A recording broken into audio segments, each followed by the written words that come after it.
3 দিন ধরে তেলই পাই না। কাল রাত্রে 8টা বাজে গাড়ি নেওয়া হয়েছে, তেল পাওয়া যায় নাই।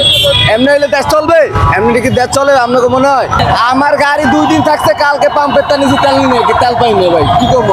অথচ তেল আছে পাম্পে, আমরা গোপন সূত্রে জানতে পারছি, কিন্তু আমরা এভাবে পাচ্ছি না। এরকম হেনস্থার শিকার হচ্ছে। রাষ্ট্রীয় সম্পদ, আমরা রাষ্ট্রের জনগণ হয়ে যদি এরকম দুর্ভোগে পড়তে হয়, রাষ্ট্রীয় সম্পদ যদি না পাই, এটা বাংলাদেশের জন্য এটা তো দুঃখজনক বিষয়। আমাদের এখন দিচ্ছে 2 লিটার করে, পাঠাও রাইড করি, আমরা 2 লিটার তেলে কতক্ষণ যাবে? ইনকাম কিভাবে করবো? তেল নাই, গাড়ির রাইড আছে কিন্তু তেল নাই, চালাবো কি দিয়া?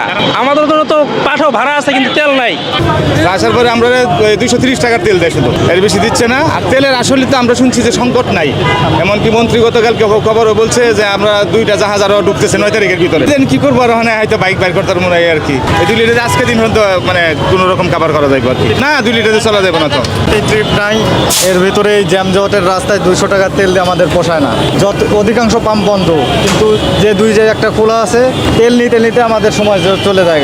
এতে সারাদিনে 400-500 টাকার বেশি ইনকাম করার খুব কঠিন হয়ে যায় বর্তমান পরিস্থিতিতেই। কালকে 2 লিটার তেল নিছি, 2টা টিপ মারছি, শেষ তেল।